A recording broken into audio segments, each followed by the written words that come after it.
Where's the money? Usually this question is asked of chickens.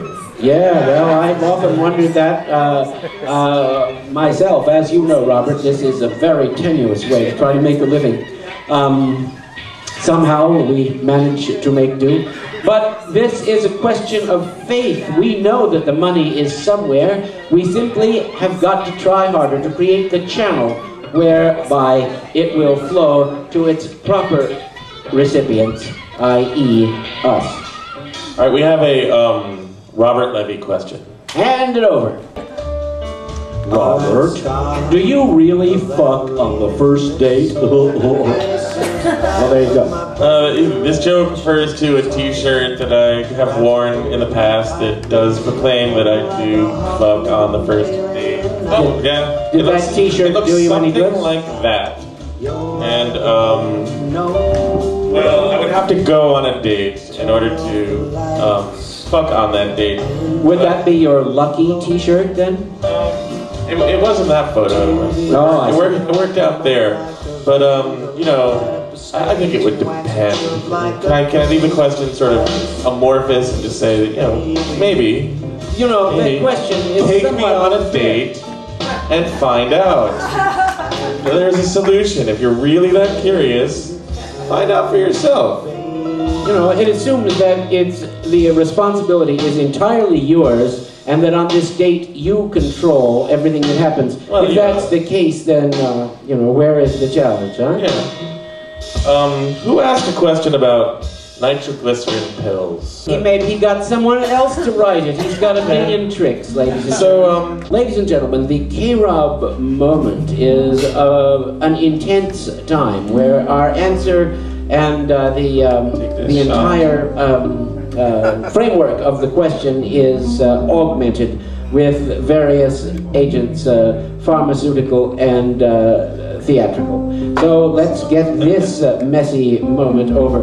Although the veteran of many Ask Dr. Hal shows is not going to be cowed by a single K-Rob moment. Still, we start with the drug abuse or use, depending on your view here. How many nitroglycerin pills do I have to eat before stepping off the curb too hard will make me blow up? Well, I'm afraid that if you took an infinite number of nitroglycerin pills, no explosion would take place. This is not the preparation of nitroglycerin, which is a part of dynamite. The intriguing invention of Alfred Nobel. And if you did figure out a way to blow up after taking too many nitro pills, I fear you would not be posthumously awarded any Nobel Prize. That was a K-Rob moment, everybody.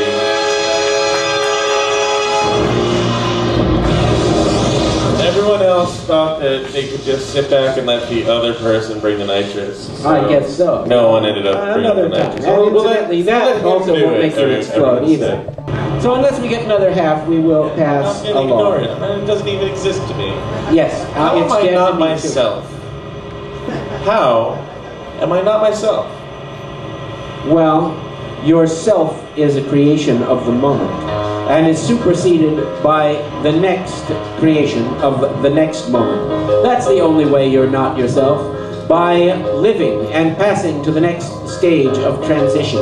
Once you die, you will be eternally yourself, as you decay in the best possible scenario and go back to the earth, from which dust you sprang. Dust thou art, and dust thou shalt remain, and to dust thou shalt return.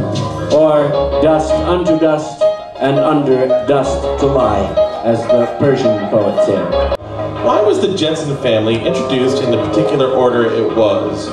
Was George emotionally closer to his boy Elroy than to Judy and or Jane, his wife? Was the marriage in trouble? Was it just plain old sexism? Well, the answer to that is yes, it was. Because although a picture of the future, like all such pictures, it actually is a better picture of the present. All stories of the future are simply disguised allegories or fables of the present. A good example of that is the book 1984, which is really a projection of events in the post-war Britain of 1948.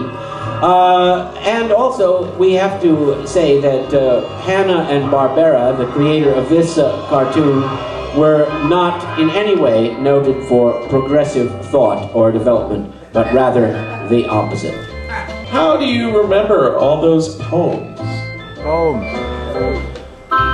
Well, how do you remember the song that you hear on the radio that you like to sing? The poems commend themselves to memory because to me they are memorable. I remember what I think worthy of memory. It's easier to forget than to remember, but how I do it, I think I don't possess any unusual faculty. I think anybody could do it who wanted to do it. Furthermore, poems were made to be spoken and heard more than to be read in an armchair, or worst of all, parsed out of all pleasure in some academic setting. So that's why I employ them, and also employ so many familiar old war horses instead of the more hip and cool mod poems. What would it be like if our world were flat? No. What would it be like if our world were flat? You would want to be as close to the center of the flat disk as possible. You could stand on both sides of it if you were close to the center of gravity. Out toward the rim, you would be in danger of being thrown off if there was any spin. The gravitational attraction would weaken as you got out to the margins. Perhaps this would be a good thing, because you would eat all you want without any strain on the heart or cholesterol. But when you sailed to the edge, you wouldn't fall off. No, that wouldn't happen, because there wouldn't be any water out there. Isn't Twitter, tweet, nothing more than a desperate cry for help? I don't think it is desperate nor a cry for help, but it is a cry to be acknowledged. It is more like a voice seeking an echo. It wants reassurance that it not only has communicated but has been heard.